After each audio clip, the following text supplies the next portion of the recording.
सम्राट चौधरी को पहले किताब बढ़िया से पढ़ना चाहिए।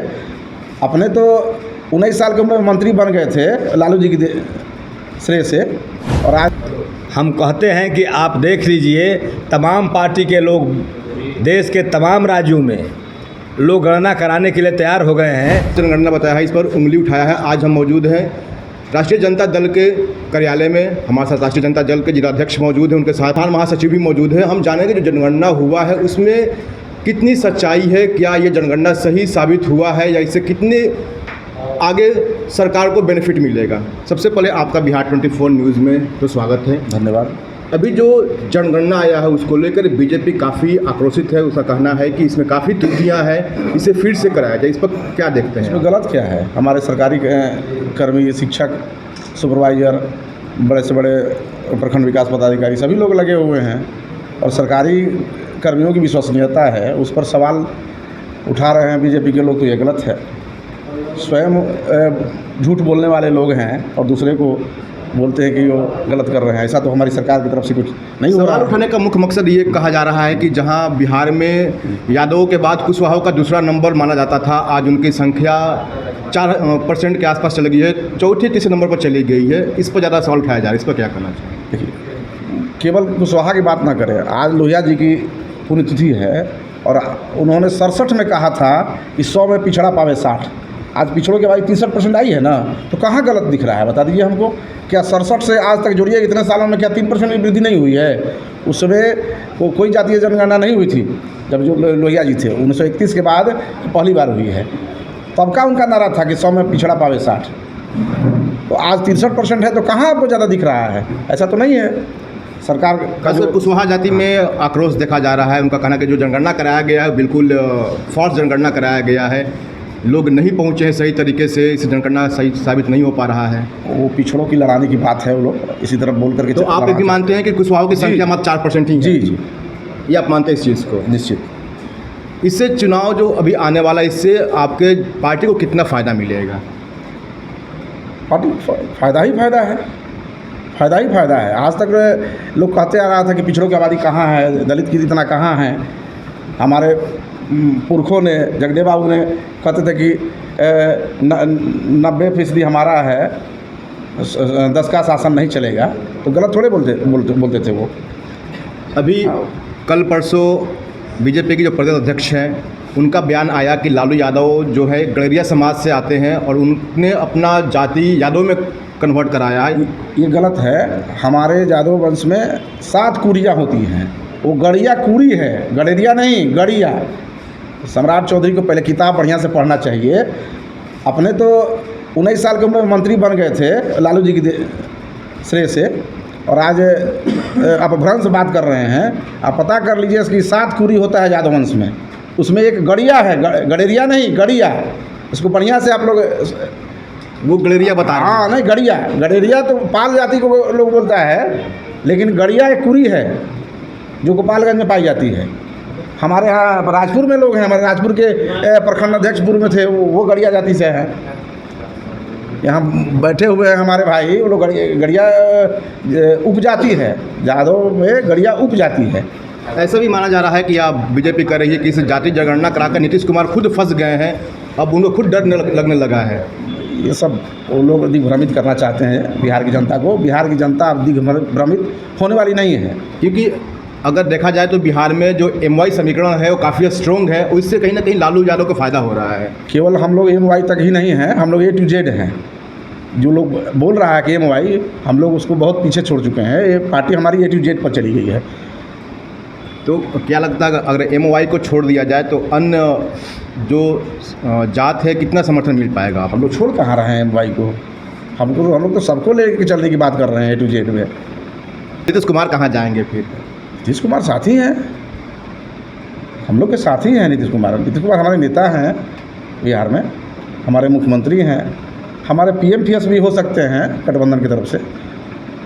तो क्या नीतीश कुमार के बाद अगर PM फेस होते हैं तो बिहार में अगर मुख्यमंत्री की बात आती है तेजस्वी यादव की, तो क्या कितना ये आगे जा सकता है?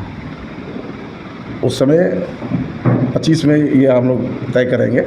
अभी 24 की बात कीजिए तो ज़्यादा अच्छा रहेगा। अगर हम लोगों की रिकॉर्ड उठा के देखा जाए कि बिहार में जितने भी मुख्यमंत्री हुए हैं उनके बेटे आज तक मुख्यमंत्री नहीं बन पाए हैं, लगभग वो तो क्या लगता है कि इस बार रिकॉर्ड टूटेगा? एकदम ब्रेक होगा। वो तो बेईमानी से कुछ लोगों ने हरा दिया हम लोग को, सत्ता तो बन गई थी,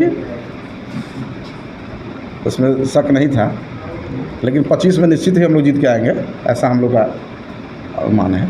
तो अभी सीट बंटवारे की ही बात चल रही है, इस पर कई पार्टियां भी अभी सहमत नहीं हो पाई है, तो इसको लेकर राजद क्या स्टैंड? कहीं कोई मतभेद नहीं है, बंटवारा हो चुका है, समय आने पर आपको बता दिया जाएगा। हमारे साथ रोहतास जिला के राजद अध्यक्ष भी हैं, उनसे भी कुछ जानना चाहेंगे कि आखिर रोहतास जिले में तैयारियां कैसे चल रही है, आगामी चुनाव को लेकर क्या तैयारियां चल रही है? तैयारी के सवाल पर सारे पार्टी के लोग लगे हुए हैं। सारे पार्टी के लोग अपने बूथ एजेंट तक बनाने में प्रयास में लगे हुए हैं। सब लोग बूथ एजेंट बना करके अपने कार्यकर्ताओं को दुरुस्त कर रहे हैं कि आने वाले समय में जब बिगुल बज जाएगा तब हम लोग अखाड़ा के मैदान में कूद जाएंगे। इस बार शहर के लोग व्याकुल है कि इस बार सांसद के रूप में चेहरा किसका होगा? वो तो अब देखिए टिकट किसको मिलता है, वो तो पार्टी के ऊपर निर्भर करता है। अनुमान लगाया जा रहा है कि मीरा कुमार का नाम भी आ रहा है।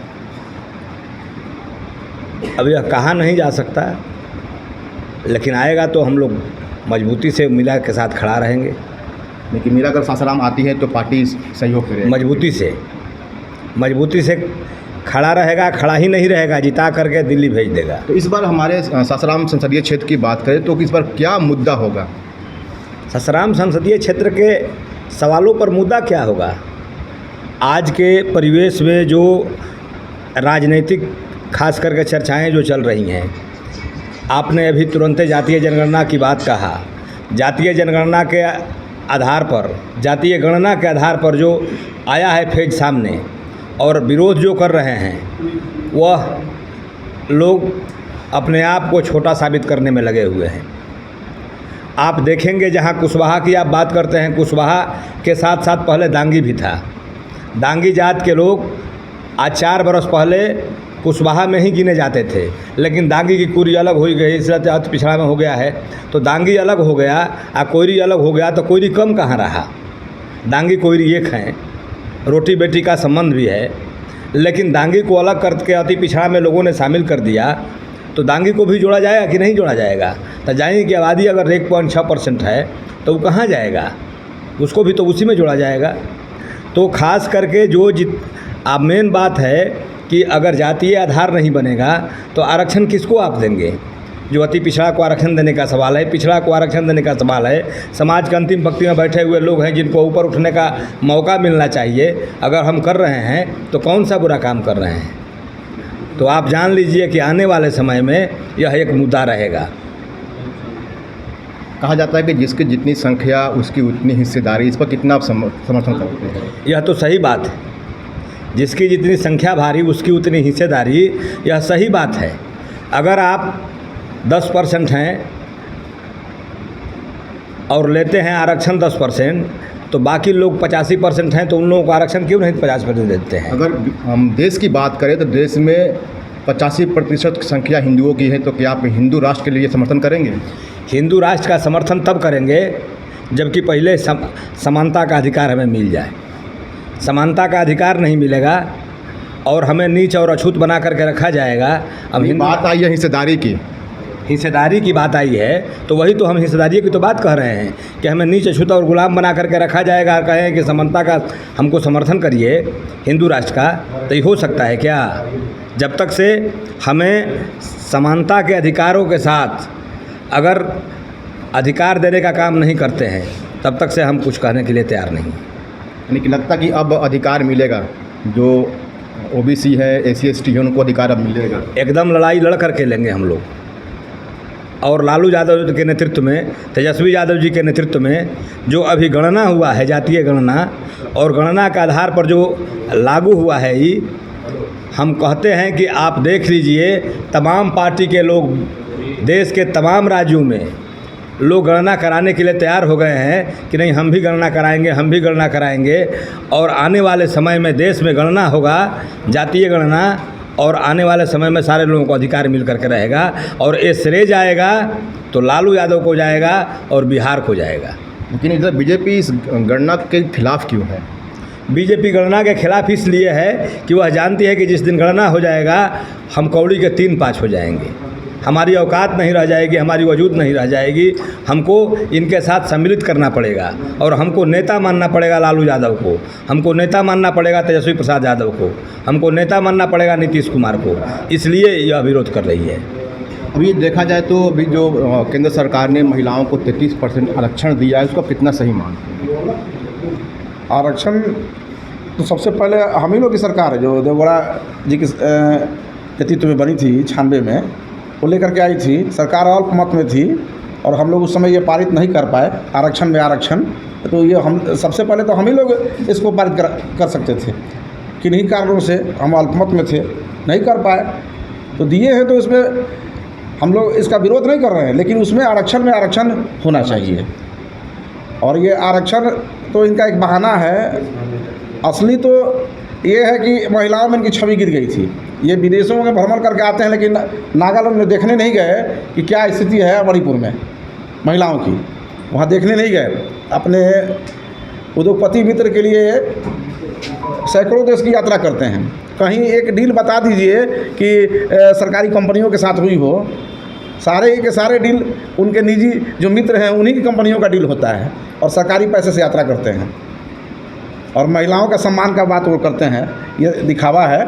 और उसी तरह से है जैसे वो 15 लाख और बेरोजगारी और महंगाई से मुद्दों पर लड़े थे, उनके पास कोई औजार नहीं है लड़ने का, यही एक उनको औजार था। ऐसा था तो अपने सांसद के खिलाफ कार्रवाई क्यों नहीं की? उन महिला पहलवानों के खिलाफ जो उनका मामला बनता है, इसमें शोषण किए हैं, वो क्या हुआ? उनको पार्टी से निष्कासित किया गया अभी तक? उनके सांसद जो अल्पसंख्यक बिरादरी के लोगों पर बोल रहे हैं संसद में अशोभनीय तरीके, क्या कार्रवाई हुई उन पर? एक कारण बताओ। नोटिस भी नहीं जारी किया गया, उनको कम से कम सदन से निष्कासित भी नहीं किया गया, और वो महिला सम्मान की बात करते हैं। ये ढोंगी लोग हैं। आपने सुना कि जातीय जनगणना जो हुई है पूरी तरह से सही जनगणना साबित हुई है और कहीं ना कहीं ये देश के लिए एक माइलस्टोन साबित होगा, क्योंकि आने वाले समय में बिहार एक उदाहरण होगा जातीय जनगणना को लेकर। इन्हीं सब खबरों के लिए बिहार 24 न्यूज़ के लिए रमेश।